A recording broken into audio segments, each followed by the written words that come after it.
So why would you want to listen to me? Well, I joined Enzino back in December last year, and I'm a scientific researcher. That's what I am, morning, noon, and night. I'm really only interested in what we can measure and what we can provide like substantial evidence for. I'm not a big fan of testimony, of anecdotes, of sharing wonderful stories. I think they're great, and it never ceases to amaze me what people, experience. But to me, I'm right down bottom line. What's the measurable difference? What happens systemically? What happens pathologically, physiologically? Can we measure it? Can we repeat it? How accurate is that? Great. That's what we'll work off. That's what we'll work off, and they're the changes we'll bring. And everything that has gone into the balance test and the decisions that were made over what data to give back was informed by an outstanding group of researchers and scientists, so that it does best represent what is drawn upon across the widest research evidence that's out there, whether that's in health, sports performance, specific disease conditions. So that was what informed the decisions that were made. Okay, so these are not arbitrary, but what I'm going to do is just talk about what is actually available to you on the website. So it's an analysis. This is the first big question that we get asked. Here's what it is. It is an analysis of 11 fatty acids. Just this morning, somebody sent me an email from part of the world that said, part of the problem we have, Col, is that someone will go to their GP, get their bloods done, and their doctor will say everything's fine. And then we've got this blood analysis that says that, this ratio is not right, and that your omega 6:3 ratio isn't great. So the GP is telling them their bloods are fine, and we're telling them their bloods aren't. GPs don't, as standard practice, measure this. That's why it's a different type of blood analysis. You can request it. They are not obliged to give it to you. Some GP surgeries are better than others, but this is a specific assessment of those 11 fatty acids, that blood lipid profile, which GPs don't do when they look at your GP count. What they're looking at typically are your blood sugar levels, or they might be looking for other specific factors, markers within your blood based on whatever it is they're investigating. More often than not, though, it's a blood sugar profile, not a fatty acid profile, not a blood lipid profile. So they don't look at this. Okay, so, and more often than not, where they're interested in this, it's upon specialist request, and funnily enough, they get their data and their testing goes off to all the same labs that most anybody else uses. So this is 11 fatty acids, and here's what they are. These are the ones that are measured. So you've got your saturated fats, you've got your palmitic acid, and you've got your stearic acid. We've got omega-9, the oleic acid. Then we've got our omega-6, and we've got our omega-3s. We've got those two big categories there. And anybody who knows anything about balance oil, who knows anything about the balance test, a big part of what we're interested in is that ratio of omega-6 to omega-3, because it's well established physiologically, pathophysiologically, what that means at a cellular level.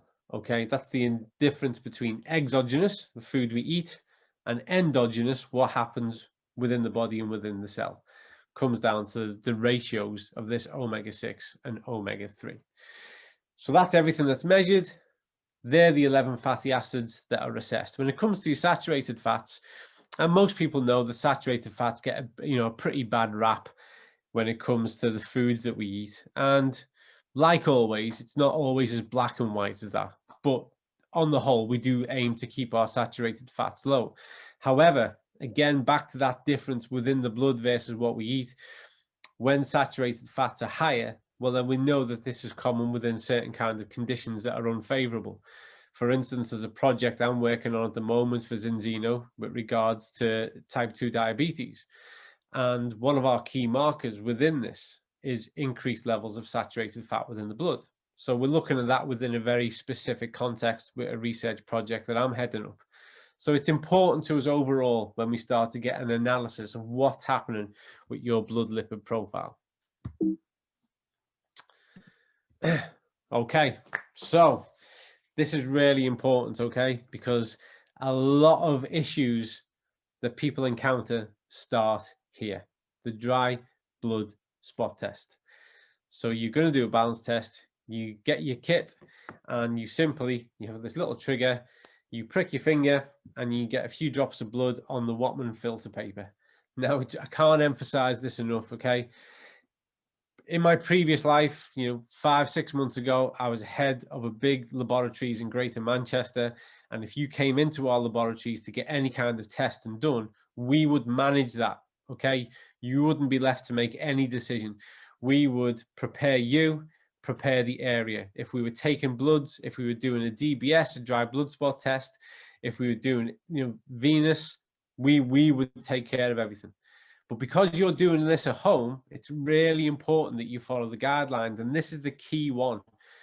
You've got to make sure your hands are clean and dry, and that there's no chance that there's any fat on the skin. Okay, so hand cream can impact on it.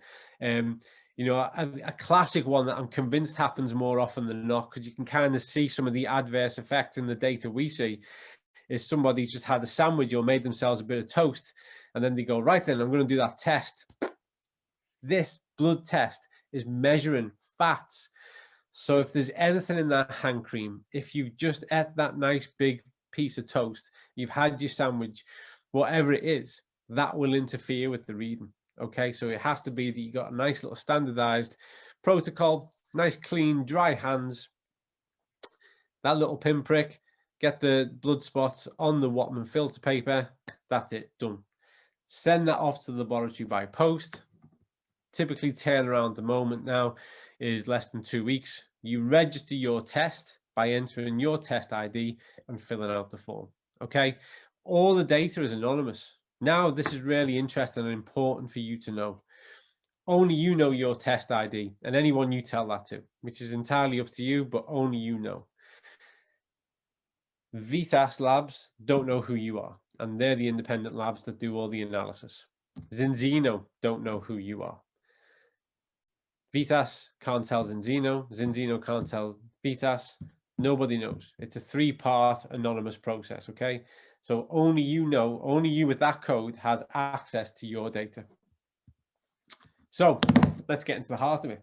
Where do we start from? So you've waited a couple of weeks and your data has been analyzed, and there's some findings for you to understand about yourself, okay? The first thing, which is the big thing that everybody wants to know because it's been talked about a lot, is their omega-6/3 balance, okay? So this is the first thing that's going to be delved into, and this is literally your level of balance is defined as a ratio. Simply put, how much of one thing there is to another. And in this instance, it's how much omega-6, the AA, there is to the omega-3, the EPA. And the EPA is really important, largely because of it's the one most connected with those kind of anti-inflammatory properties, okay? EPA and DHA, the fundamental marine omega-3s, play similar roles in some parts, but we know that the EPA is the one that has a greater propensity towards that anti-inflammatory status within the cell, and the DHA has far more impact and connotations with things related to the brain. Okay, so in this instance, when we're looking at that 6:3 ratio, what we want to know is how much of the AA there is compared to the EPA, and that's what your balance is. Balance within that cell. And this gives us a direct indication, therefore, to the levels of cellular inflammation. And that's why it's important. Without delving too much at this stage into inflammation and what all that's about, anyone knows that that needs to be kept in check. Being in an inflamed state is not a good thing to do. It's essential in the first instance. I'll come back to that in a minute. But over a longer period of time, it's negative, has huge negative connotations. So we want to make sure that at a cellular level, things are nicely balanced and contained. So that's the first thing that you get told about when you get your test. So this ratio approximates the distribution between the vegetable fatty acids and fish fatty acids in your diet. Okay, and we can see this nice little graphic there on the right. A surplus of vegetable omega-6 fatty acids will make a diet unbalanced and potentially pro-inflammatory. Now, omega-6 and the acute inflammatory response is a vital part of how your body protects itself. So when you get a cut on the finger, if you trip over a curb, if you get a cough or a cold, that acute inflammatory response is a part of your survival mechanism. It sends the signal for your body to respond and kick in those immune responses that are going to heal the situation. We don't want to lose that. However, when we are overwhelmed with omega-6 and there are insufficient amounts of omega-3, well, we get that acute part, but what we don't get then is the counterbalance of bringing everything back down to that normalized state. And over time, that has very negative consequences. And we're trying to avoid that. We're trying to be proactive and preventative in our health steps. So what we want to do is optimize the cellular status. Because I say this on every single talk that I give, and I'm going to say it again now. Myself, all of you on this call this evening, you are a collection of billions of cells that are constantly working over, regenerating. That's how we live. These build up and build up till we reach full maturation around about age 21. From that point, we're in the aging cycle, and little by little, tiny amounts, that cellular turnover slows down. Changes happen to our cellular status, and we are the outcome of the condition of those cells, because that's what we're made out of. So more and more of the research around certain kind of health factors has delved into this, because it's literally the building blocks of life. And what we know is that when there's a better ratio, there are better health outcomes. So a surplus of those vegetable omega-6 acids make a diet unbalanced, potentially pro-inflammatory. And the optimal ratio of omega-6, that AA versus the omega-3 EPA, is less than 3:1. And we know through the test data, and I think as of today, currently on file, because Zinzino has the largest database on this in the world, bar none. There is approaching 630,000 tests in that database now. And what we see is that particularly across the UK, Europe, United States, we see people up on average around about 14, 15:1. So way outside of what we would call a omega balanced state within the cell. And we know that from that, not only is there a greater risk, but there's a greater reality of that sustained inflamed status within the cell. So the first thing you get told is where you are at on that. What is your score? And for some people, that's all they want to know. They just want to know, what's my ratio? But because we have access to, we have the opportunity to tell you more than that. So why use the AA and the EPA? So the arachidonic acid, the AA, is essential when it comes to that acute inflammatory response. But when levels are too high, it has negative implications, okay? Promoting a prevailing inflamed state. Your body uses the EPA to produce signaling molecules called eicosanoids. These play numerous physiological roles in reducing inflammation. So these guys are going around and they're signaling with regards to reducing pro-inflammatory markers and helping to maintain a normative environmental state. Normalized doesn't get used enough in health terms anymore. Everybody wants to talk about optimal and enhanced and improved, and that's all nonsense. Normal is perfect.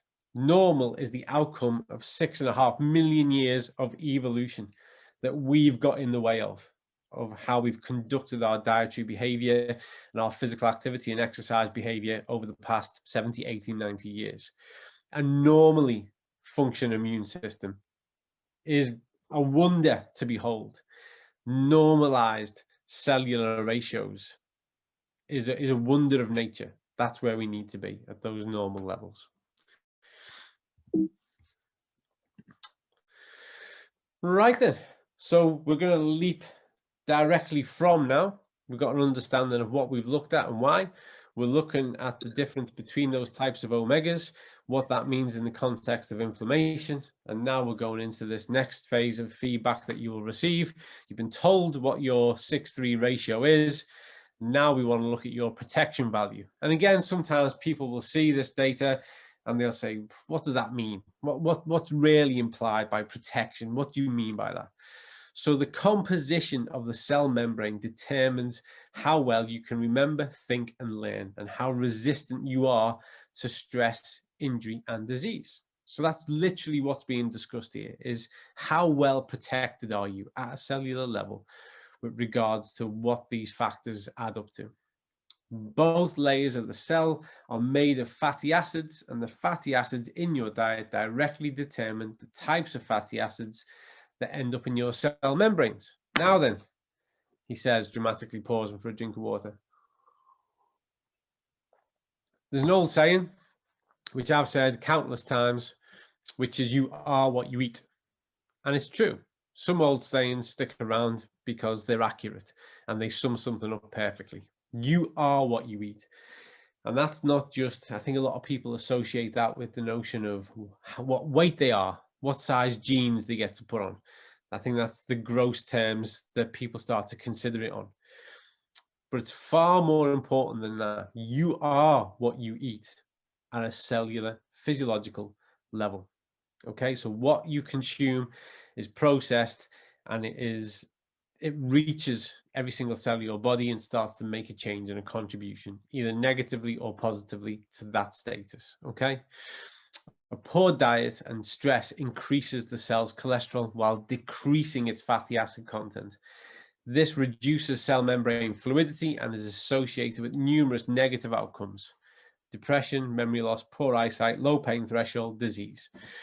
And just to let you in on something, really, in recent terms, certainly over the past 6 to 7 years, I have been asked more and more to comment on factors that relate to psychology and psychophysiology. And I'm a physiologist. I'm not a psychologist. I've worked with athletes. I've worked with military groups and individuals who are taking on, tough tasks. And as a part of that, you work on resilience and mental strength factors. But typically, from my background, that's been through how we manage and put certain kinds of physical and cognitive tasks in someone's way. But because there's been this ever-growing issue with regards to mental health, more and more people not only prepared to say that they're dealing with mental health issues, but literally dealing with it, and how this neatly and directly correlates to these changes that we've seen in our dietary behavior over time. It's another part of what I believe is this global pandemic that existed long before the COVID-19 pandemic, of these chronic conditions that just build up over time. And the common denominator in them all is quality of diet.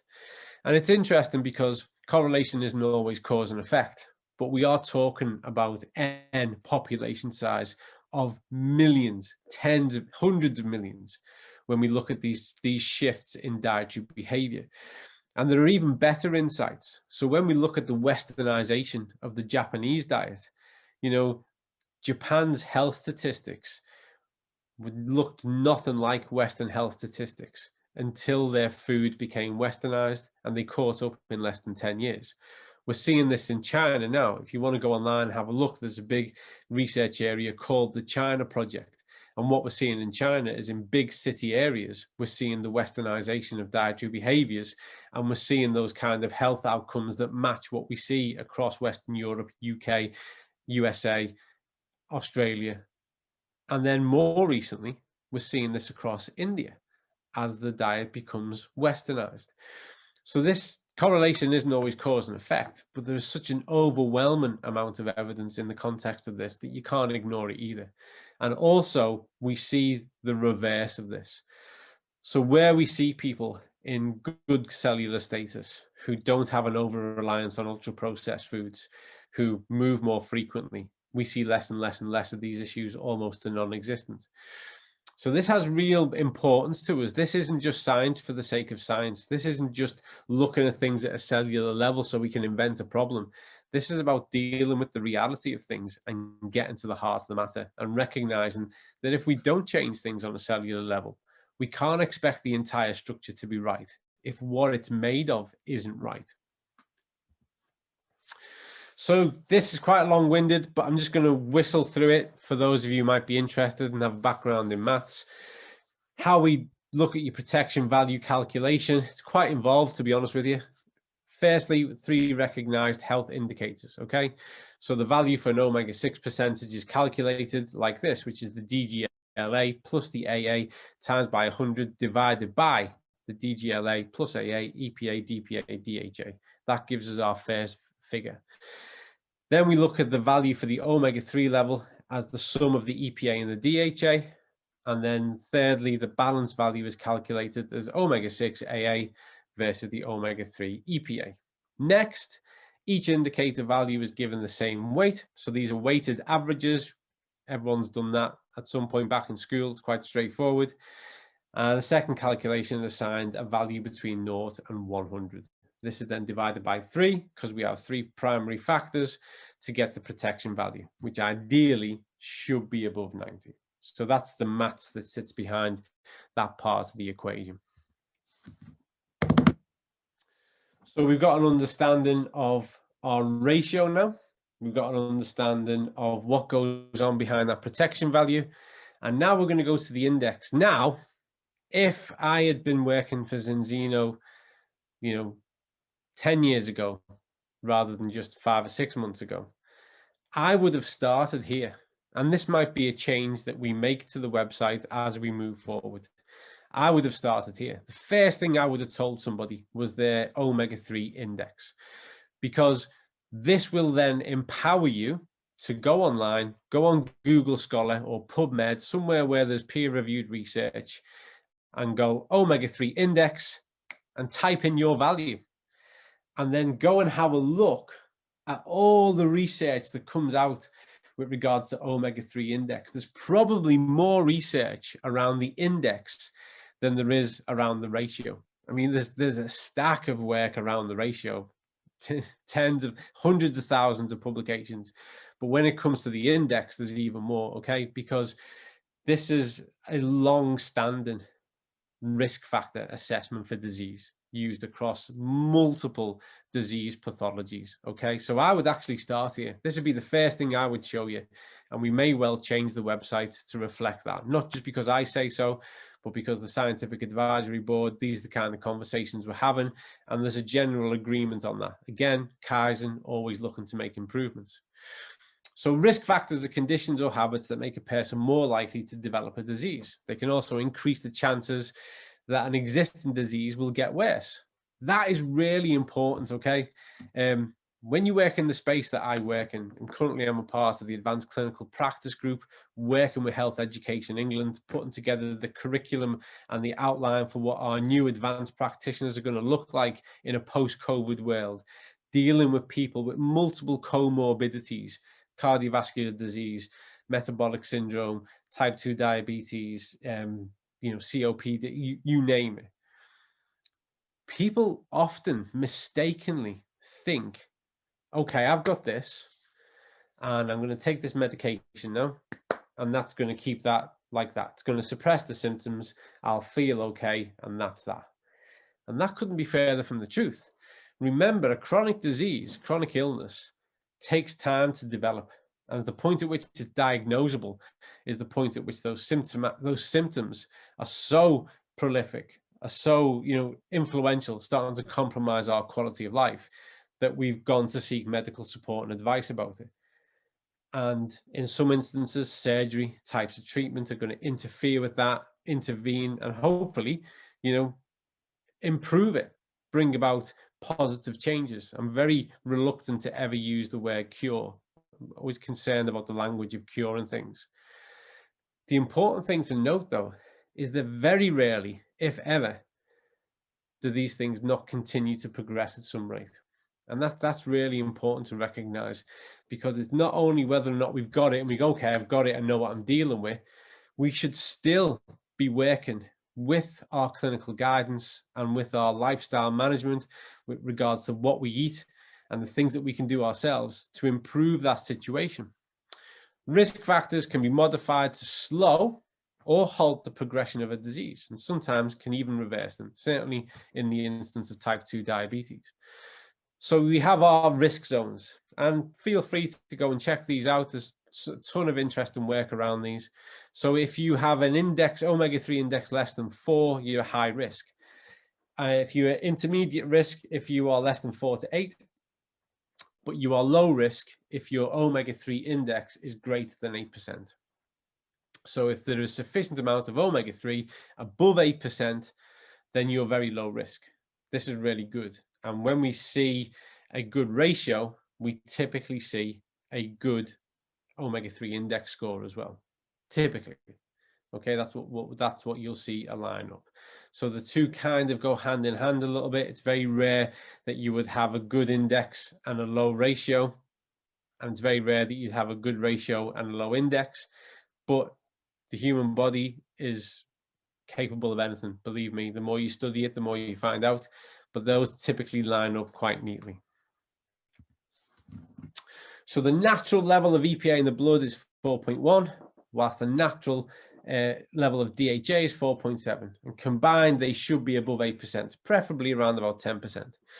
The daily requirement of marine omega-3s, EPA and the DHA is dependent on your individual body weight. And hence why, if you're using balance oil, it's 0.15 mil per kilogram of your own body weight, so that what you consume is relative to your own body mass. That's really, really important, because obviously different size and weights mean that we have fundamentally different requirements when it comes to the EPA and the DHA.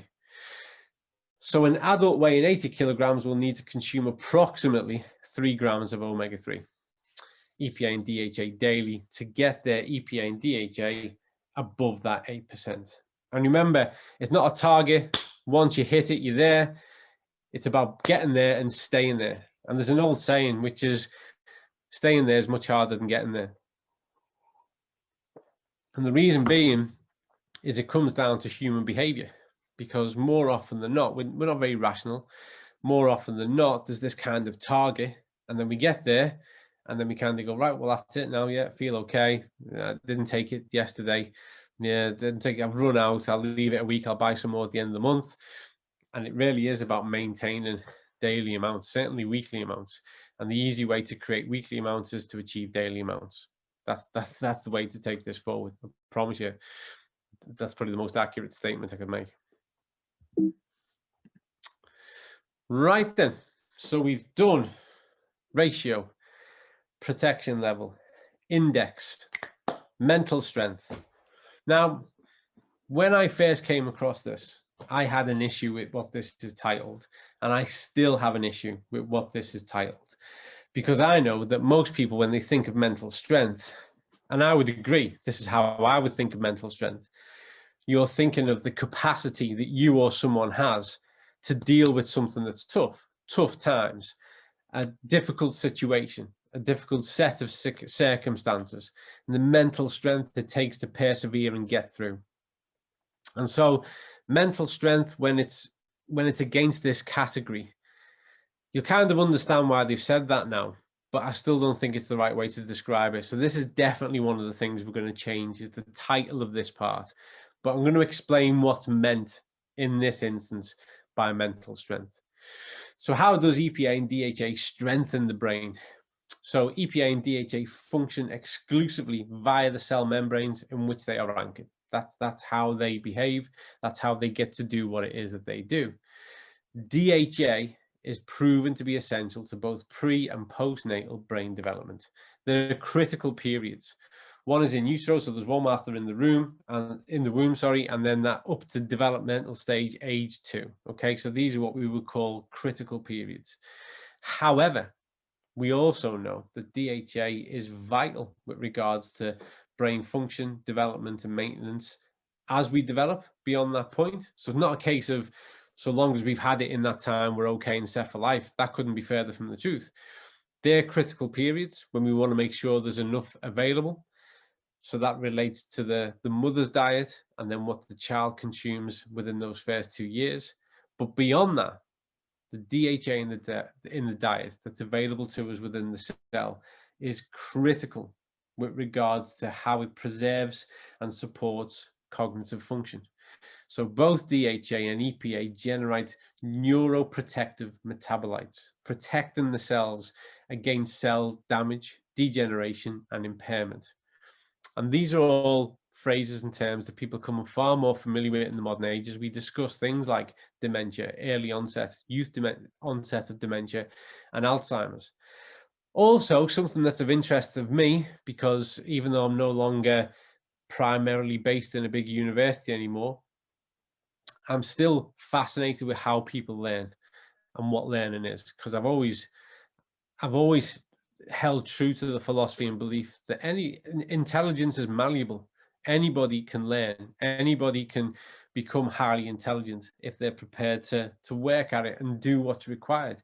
It's like a muscle. It needs to be flexed and it needs to be nurtured in the same way. But just like a muscle, it requires the right nutrition to grow. And what we've seen, as we've seen these dietary changes over the past 70, 80 years, whilst there's this strong correlation between a downgrade in dietary behavior and an increase in chronic disease and those kind of conditions, we've also seen a decade on decade decrease in the average IQ across the US, UK, Western Europe, pretty much around the world. Again, you are what you eat. And so the DHA and the EPA is so important, particularly the DHA in this context, with regards to our cognitive capacity in order for our brain to function. EPA influences behavior and mood. If you are if there is higher levels of systemic inflammation, we know that has a negative impact on our mood state, more likely to be depressed, have dark, brooding thoughts, become quite introverted, anxious. These kind of things are associated with that. DHA is the main omega-3 fat in your brain and is essential for a fully functioning nervous system. EPA helps to keep the heart and blood vessels healthy and has also been proven to fend off symptoms of depression. Higher intake of omega-3 fats is directly linked to reduced risk of declining mental ability, characteristic of different types of dementia, including Alzheimer's. And both EPA and DHA are recognized for their capacity to fight inflammation within the body. So there's a lot of times when people are reluctant to discuss things on these terms, because there is a compulsion to think only of mood state being influenced by emotions, when in fact we know, and it's long standing within the research and the evidence, that emotions can be triggered by the foods that we consume, and we start to get into this negative cycle. Most people who've shown any interest in nutrition will understand the dopamine cycle. So, you know, binge eating or comfort eating. Well, what is comfort eating?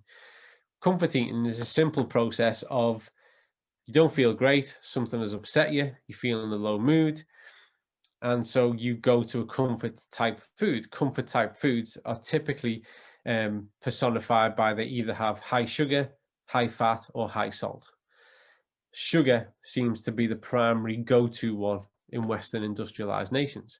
So someone's feeling a little bit down, depressed, and they go and get the tub of ice cream out the fridge. They go and get the chocolate bar, whatever it is. They consume that food, whack, dopamine is released, okay? So we get the dopamine cycle and we start to get the dopamine flood and we feel better. That's why it's a comfort food. It triggers the dopamine response.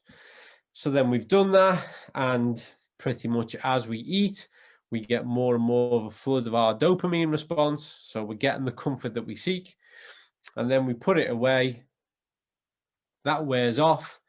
We feel dark and depressed and upset again, and we remember what made us feel good, that comfort food, and we go and have more of it. There's a problem with that cycle. Most of those foods lead to excessive calorie consumption. Most of those foods lead to increased inflammation. Most of those foods are typically nutritionally very, very poor. Don't actually offer a lot other than the core component, the high sugar, the high salt, the high fat. So our emotions can be driven by the types of food we eat. So we've got to break the cycle. At some point, you have to bring about a change. And that's the hardest part. Believe me, As someone who's been working with humans my entire professional life, the hardest part is breaking those behavioral cycles and bringing something else into play. And this is a powerful way to bring that about. Okay, this is a powerful way to make sure that we have sufficient levels of this, and in itself can interfere and break the dopamine cycle. So the mental strength ratio is the balance between omega-6, the AA, and the omega-3s, both of them now, which is the EPA and the DHA. And this value should be below 1:1. Okay, so that we should have an equal, if not negative, ratio on that one. Okay. Moving on to cell membrane fluidity. And I'm always careful, and I'm becoming more careful in how I describe this to people, because there's a lot of poor explanations. And I really try in an endeavor to simplify it. I don't want to oversimplify it and then give someone the wrong idea. So bear with me on this one. So the ratio between saturated fatty acids and the omega-3 essential fatty acids, the EPA and the DHA, is indicative of the cell membrane fluidity. Okay, the more saturated fats there are in a membrane, the more rigid the membrane becomes. Now, this is really important because it needs to be fluid. It needs to be malleable so that nutrients can get in and toxins can get out. When the membrane becomes rigid, that fundamental aspect of the membrane gets compromised. And I say this to a lot of people: how good would be the nutrients I could get into you if I put gaffer tape across your mouth? You're going to really struggle to get food in, good nutrients in. Likewise, if we stick a cork up the backside, how are we going to get the toxins out? If you bring about blockage in prevention, then the system doesn't work. It's designed for throughput. So the cell membrane fluidity ratio is the cell membrane composition and structural architecture, which is critical for the health of the cells. Whilst this is nicely fluid and letting those nutrients in and getting those toxins out, and the cell is turning over nicely, doing what it needs to do, functioning the way it should function, and we can extrapolate that out times a billion, the whole body is taking care of itself. One of the phrases I most dislike is a detox. You know, we can chemically detox you. If something goes wrong, we rush you into hospital. The other way that you detox is on a daily basis, every time you go to the toilet. The body's great at detoxing.